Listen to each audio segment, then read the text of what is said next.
I think I think that as an investor, I'd be pissed off if you had information, use that to make yourself a pile of money, and I didn't have access to that information. So this is kind of like the movie Risky Business. Risky Business was it with Eddie? No, Trading Places. I was about to say Risky Business. I don't remember Tom Cruise having sex with anybody in this transaction. No, but Trading Places. That's what I'm trying to. Trading Places. No, that sort of kinda towards the end. That's what I'm trying to get to. Sort of kinda, because yes, the Winstons were trying to bank on insider trading. In order to corner the frozen concentrate orange juice market. I remember these things. Yes.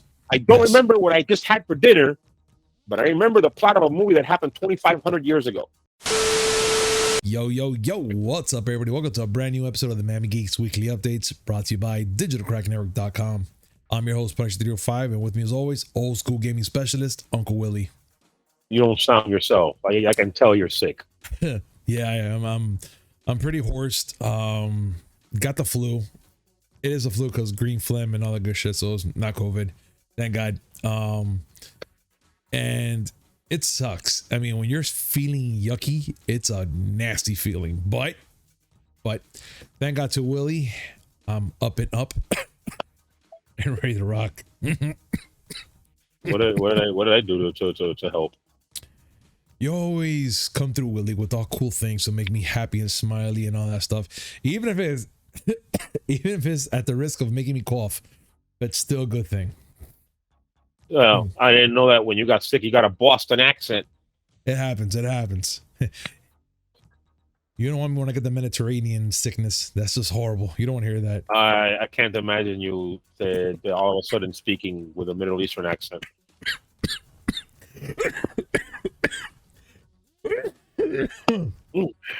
All right. Oh, Jesus. This part of the podcast is sponsored by Robitussin. He's in, boys. He did it. He said it. Actually, Mucinex, the little cup drops, which tastes like ass. Mucinex. I mean, that's how you Mucinex. That's how you pronounce it. Mucinex, really? Yes, not Mucinex. Whatever. Mucinex is what you have in your nose right now. Well, this thing right here tastes like ass, but it helped kind of. So that's how you know it works. Yeah. If it doesn't taste like ass, you're not doing it right. That's what she told me. Right. See, somebody knows. I don't think we're gonna get through this without someone dying. I'm close there already, guys. But Willie, how are you doing, dude? I've been better, but then again, I've been worse. How are you? I mean, other than the fact that you're coughing up a lung, how's everything else? Good so far for a Monday. But dude, yeah, there's a lot to talk about, dude. There's so much to talk about, and we need to get down to it, bro. Like right now, Sugi, woof, yikes, that's bad. Sonic creator Yuji Naka arrested for inside trading. So I saw this floating around a couple times, even yesterday, and I am not concerned, but I'm mostly wondering what the fuck happened. I mean, as a grown man, I think he's entitled to do things like that, right, Willie? Or is it because he's the co-creator of Sonic the Hedgehog that it puts some sort of weight on him? You can't use that. You can't use that way of thinking. You can't sit there and say, he's a grown ass man, he could do that. No, it's like saying I'm a grown ass man, I could buy a gun and shoot people in the head. That's not the way that works. Okay, no, but the thing is that I'm thinking about it as like a stock or a trade or something like that. That's exactly the way I'm seeing it. But I don't know what's behind the story though that's causing him to get arrested. That's the part that I'm kind of concerned now. I finna get there. Okay, go. So, Yuji Naka, for those who don't know, is credited by many to be the father of Sonic. When he left Sega, he was doing his own thing for a while. Eventually, he was hired at Square Enix.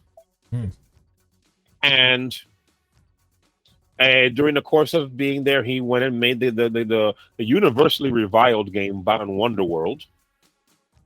But all these charges stem from the fact that supposedly, allegedly, Yuji Naka bought stock in a mobile developer called Aiming Inc. in early 2020. Okay. This was before Square Enix went and announced that that company was going to create a Dragon Quest game called Dragon Quest Tact, which is obviously a mobile game. If the law is, at least here, I'm not going to speak about Japan's laws because I am not Japanese. But in the U.S., if you go and act on financial information based on if you engage in a financial transaction based on information that is not available to the general public, it's called insider trading.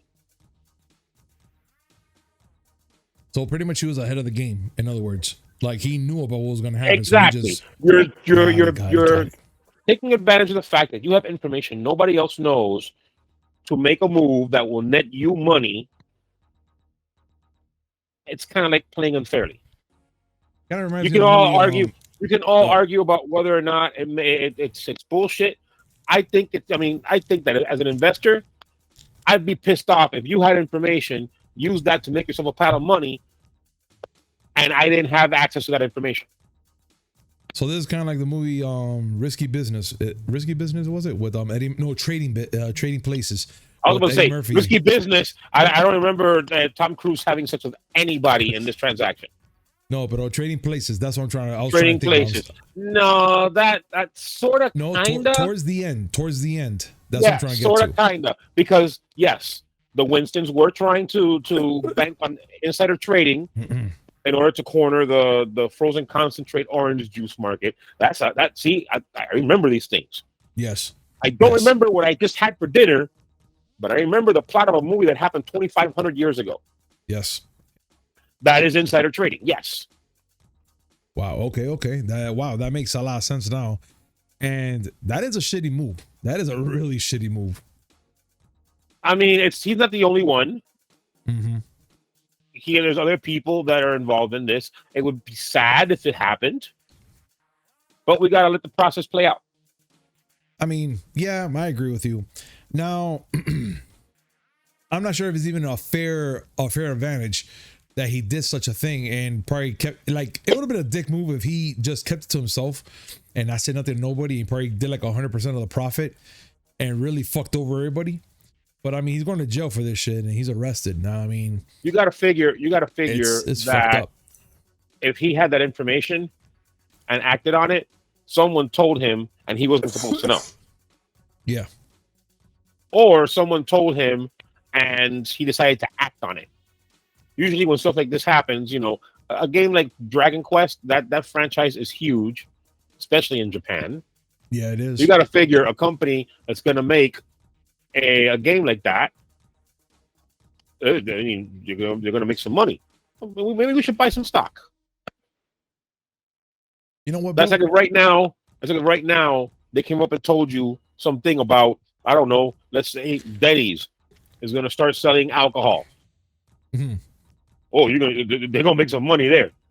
Definitely. So you buy some stock in Denny's. I don't Yeah. know if Denny's is traded. I'm just giving a hypothetical here, folks. I don't know the stock market. It's a Either nice way. idea, though. Listen, you don't know how many times I've been at a Denny's saying to myself, you know what would go good with this food? Being drunk. I mean, when you're right, you're right. And you're right. but you know what, man? And again, I then again, I tend to say that. I tend to say that about a lot of things. You know who'll be I good mean- with? You know who'll be good here? 35,000 feet up in the air in a big, giant Tylenol. Being drunk. You want to be good here in this altar right now, being drunk. I mean, You know who'll be good in this alternate universe where evil me actually doesn't have a circle beard? Being drunk. Follow for Willie for more advice, ladies and gentlemen. Make sure. Follow me for life. Follow me for life advice if your life has an expiration date. But Willie, I do think that we need to ask our audience what did they think about this type of situation. Do you guys think that Yugi is Yuji? Okay, Yuji Naka. Yuji Naka, former father of Sonic. Yugi is the guy that plays the cards.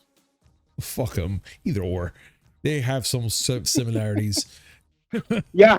I guess. Yeah. If you want to go that route, yes, they're both Asian. That's racist! You're racist. You dick. I can't even speak. You for it. But what do you guys think? Do you think that he did the right move of keeping all that money? Or do you think that it was a dick move that he did such a thing? And do you think that he deserves going to jail? Which to be honest, that's kind of like a bad karma type of thing to wish something upon someone like that. But still, what are your thoughts?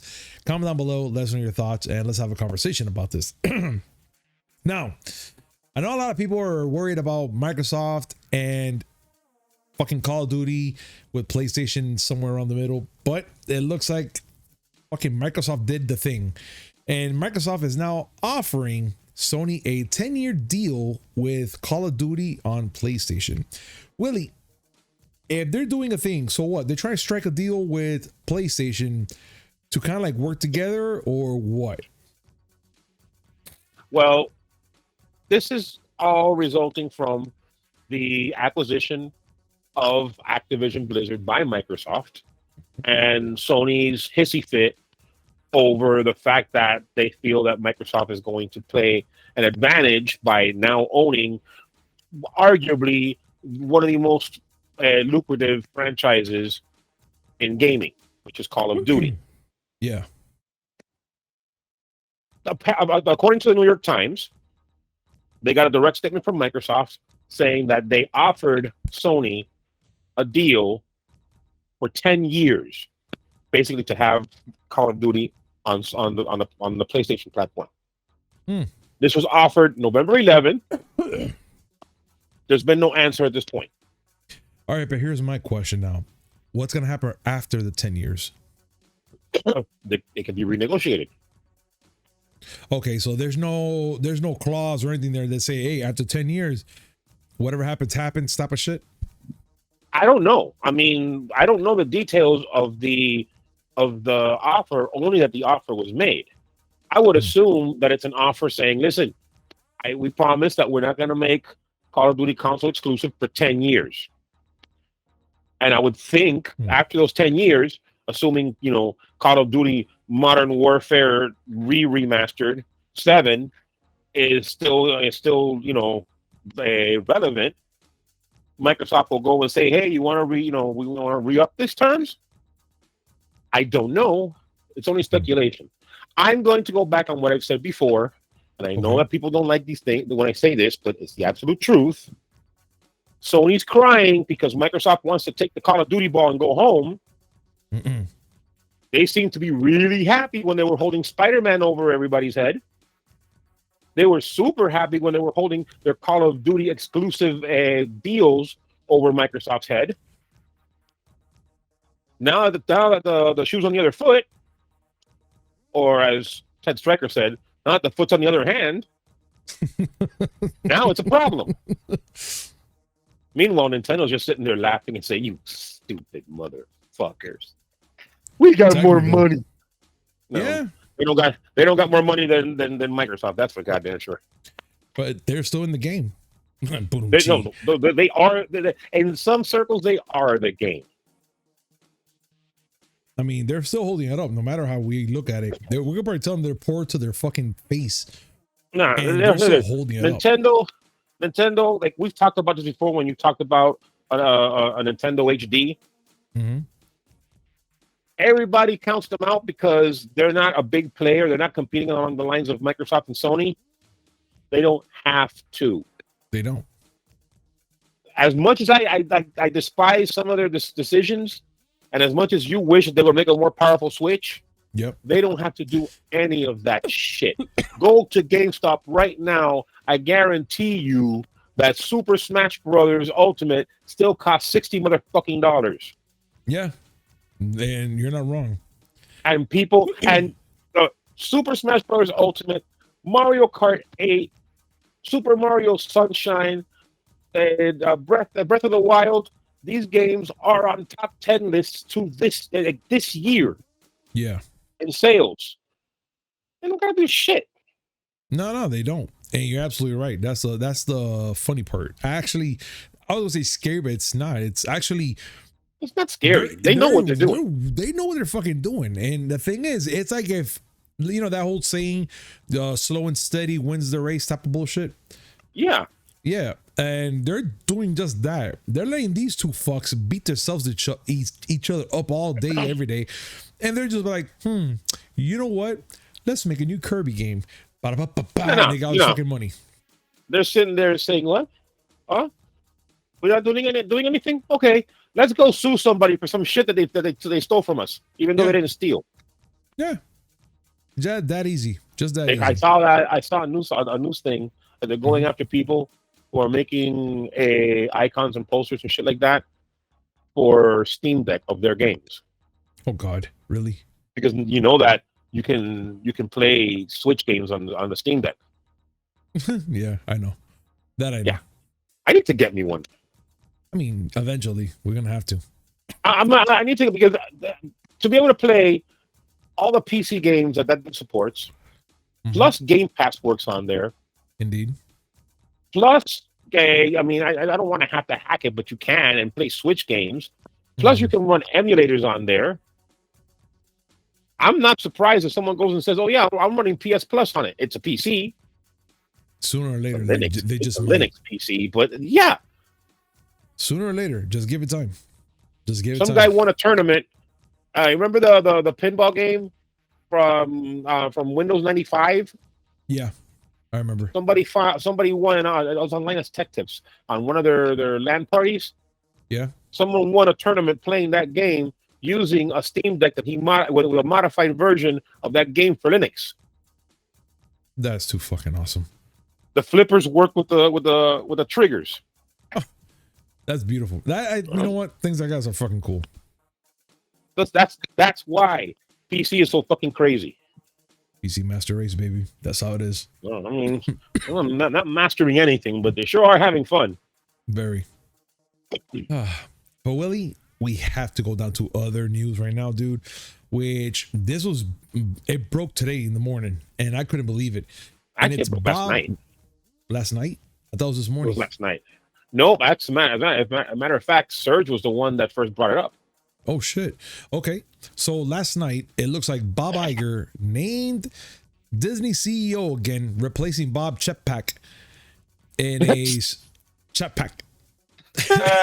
Bob. Now I'm imagining a guy named Bob flying around a jetpack. His name is Bob Chapek. Chapek, whatever. It's the same shit.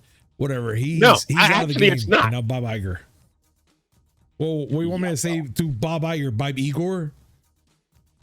Don't make me do it, Willie. I don't know. Iger, Disney does own Hunchback.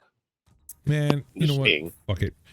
But whatever the case is, Bob is back and Bob is gone. Yep. There. Bob is dead and long live Bob. But now the thing is, night, I do want to ask you one thing though, before we enter this whole thing.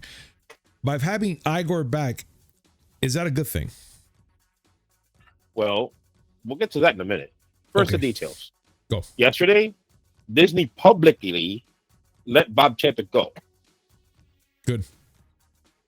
Susan Arnold, the chairman of the board for Disney, said, and I quote, "We thank Bob Chapek for his service to Disney over his long career, including navigating the company through the unprecedented challenges of the pandemic. The board has concluded that as Disney embarks on an increasingly complex period of industry transformation, Bob Iger is uniquely situated to lead the company through its pivotal period." Fine.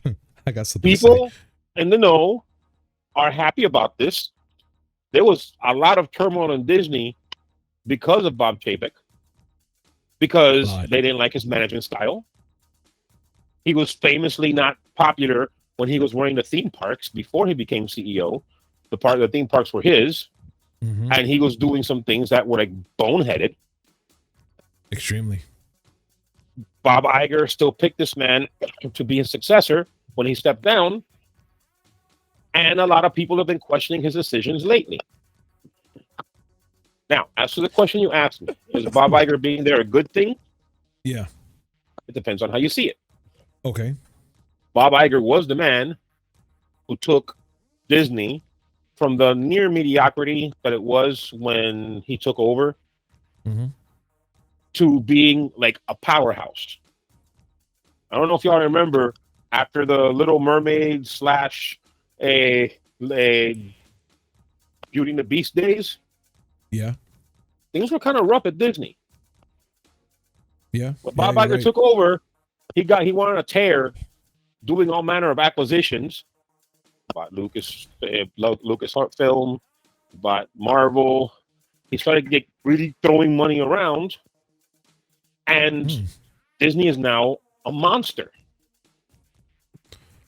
And Disney was very successful under him. But, and I had this argument, I was having this argument with Serge, and I fell asleep halfway through because I'm old.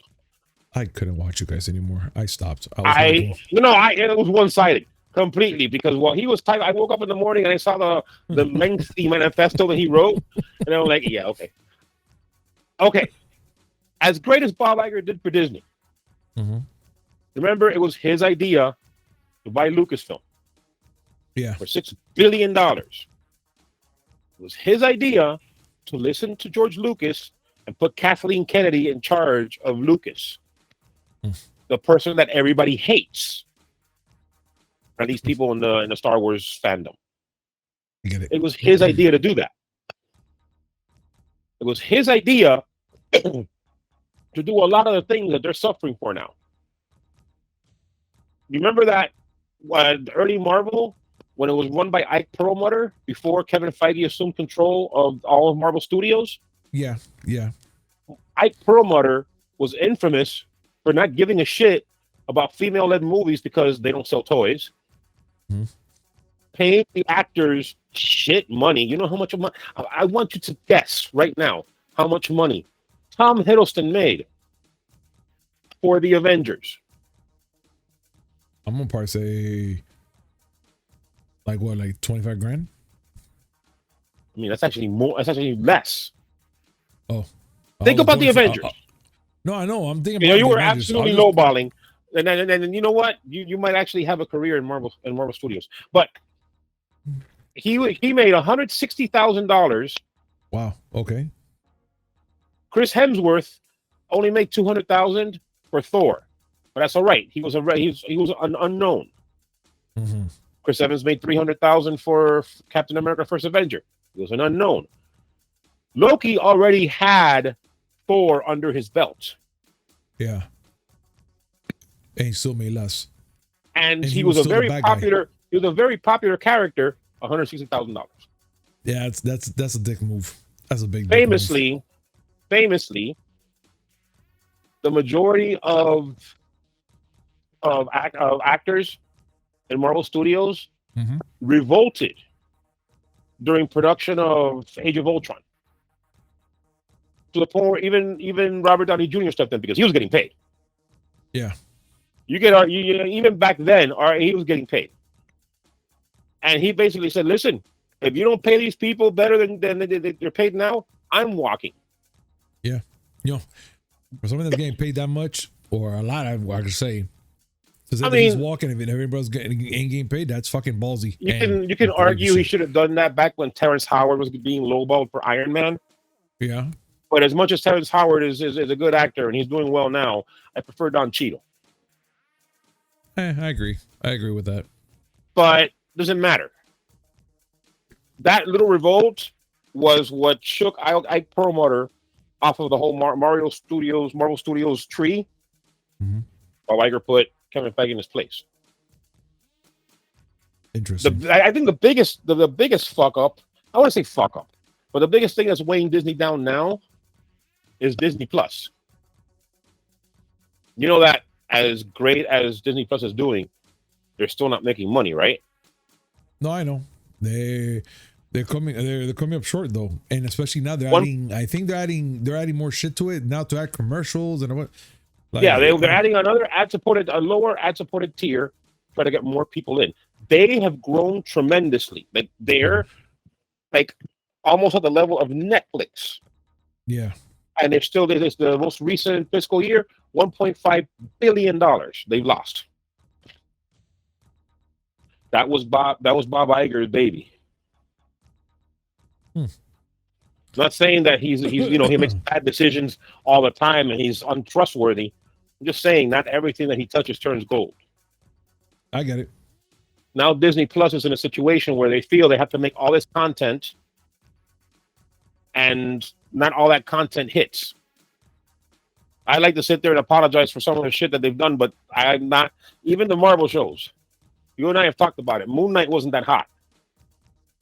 No, I think it was okay until it got to the end that we felt it was rushed. A lot of productions were rushed because of the pandemic. There is that, but still, as much as I wanted to see the good in She-Hulk, you got to admit it was kind of lackluster. It was. I'm not gonna lie. It had its little tidbits, little funny moments, but it was very plain Jane. And there was, and you know what? When the greatest there was things, a lot of other things that were like that too. But, one of the greatest things about the She-Hulk the She-Hulk show, were Wong, Emil, and Madison with two N's and one Y, but it's not where you think. You missed the point. Yeah. Nothing against Tatiana Maslany. I don't think that she was a terrible Jennifer Walters. I just think that the direction of the show wasn't where it should have been.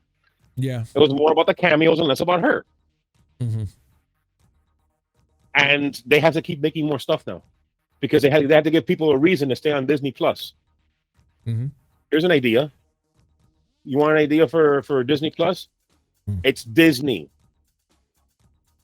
All that Disney stuff that you like, they have it. It's theirs. They could have just sat back and opened the vault. Fuck it, throw Song of the South in there. Oh my God, I'll watch it. Okay, fuck of it. Yes, it's a racist ass movie. It is. It's a really racist ass movie. It's of the times. It's of the times. But shit, somewhere out there's gonna say I'm racist. I want to spend my money. Well, I don't care about you, Haas. But they do have money. Yeah, I like money. I like money.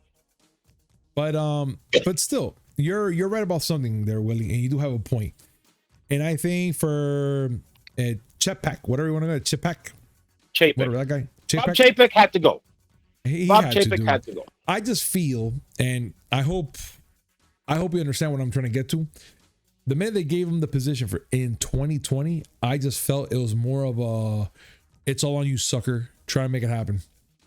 Well, supposedly the idea was that Chapek was going to be the numbers guy, and that Bob Iger was going to still be part of the company, but doing the more fun stuff. And Bob Chapek says, "Oh no, buddy, no, I'm doing it all." And I do have to add that Iger's back, but only for 2 years. Supposedly they want him to right the ship, and then he gets another successor that doesn't suck. Okay, so we had 2 years of hopefully some greatness, and then after that, how about in those 2 years they lower back the ticket prices of the damn park? When your park costs almost as much as Universal, and Universal's expensive as shit, you made a mistake. No, and that's not the part. That's the funny part. The thing is that with Universal, if you were to buy a family plan and put it on to spend it monthly, you still pay cheaper, way cheaper than what you'll spend on Disney. I had a family plan for Disney for a good amount of years, and I will swear to you, Willie, every paycheck, I swear to God, like if they were sucking the soul out of me. I'm here like my car payment. Like, what the fuck? I had an annual pass with them. I left both of them lapses for me and my nephew for a while. It wasn't that bad for Disney. I will say this: you think of the most magical place on earth, the happiest place on earth, whatever emotion you want to attach to it. Then you go and you walk into and you see Magic Kingdom, and you see Cinderella's castle. You're walking up to Cinderella's castle, and it's great. Everything around it is old as fuck. Yeah. Everything around, like I had not gone to Magic Kingdom. The last time I went to Magic Kingdom was like 2010, 2009 when me and my ex took my kids. And I saw it now, and it's like, some of this shit looks like it's like 50 years old. Like, nothing changed. My favorite park's still Epcot. I will argue. I will die mad about that. And it's pretty cool because they're doing some cool changes now. You saw the new light show, right? The new fireworks and light show. Yeah, I forgot what it was called. Dope. It's nice. I'm hoping to go back next month. Oh, that'd be great. I want to hear when you do. I'd prefer to just be Epcot. That's my favorite park. Although my nephew likes Animal Kingdom. Whatever. Not the point. Chapek sucks. That's what I'm trying to say. Chapek sucks. And I agree with you there. I can't wait to see what Iger has to bring to us. And you're leaning into that, aren't you? I am Iger all the way. All right. People understand and everybody understands that fucking reference. I love y'all. But being that we're on the Disney subject, Willie, let's talk about the last thing we gotta bring up, and it's kind of fucking sad, to be honest. I didn't see this coming at all. It is Chris Hemsworth taking some time off from acting over Alzheimer's risk, which he comes to find this out during a show that he was making for Disney. Willie, did I read that part correctly, or am I misunderstanding something? Actually, he was doing National Geographic's Limitless. Okay. And he got, now, mind you, let's pump the brakes a bit. He has not been diagnosed with Alzheimer's. Oh, okay. But the problem is that he has 2 copies of a specific gene called APOE4, and that gene has been linked to increased risk of Alzheimer's. So he's not diagnosed. He's not definitely going to have it, but it's one of those moments where you're like, you take stock of life, and it's like, holy shit. So he's decided he's going to step away from acting, but he's going to focus on his family. And I do not blame the man. I don't blame him either. Yeah. It's like, when he was quoted, he was talking to Vanity Fair about it, and he said, my concern was I just didn't want to manipulate it and over dramatize it and make it into some sort of hokey grab at empathy or whatever for entertainment. It's not like I've even handed my resignation. He's just saying that, this is a time for him to the step back and smell the roses thing that everyone says that you should do, that we can't do because we're too busy trying to make enough money for our retirement. And you know what? Again, I agree. I'm okay with this decision. I'm doing this. There's a lot of things going on nowadays that I can see why he'll do such a thing. And honestly, I'm okay with it. As long as he comes back every once in a while to do a Thor movie or be in the Avengers as Thor or whatever the case is. As long as he's healthy and happy, I'm okay with it. If he were to step away from it tomorrow, it would be, disappointing. Of course. Because, we love seeing him as Thor, but his health and his well-being are more important than picking up a plastic hammer and throwing it around. Indeed.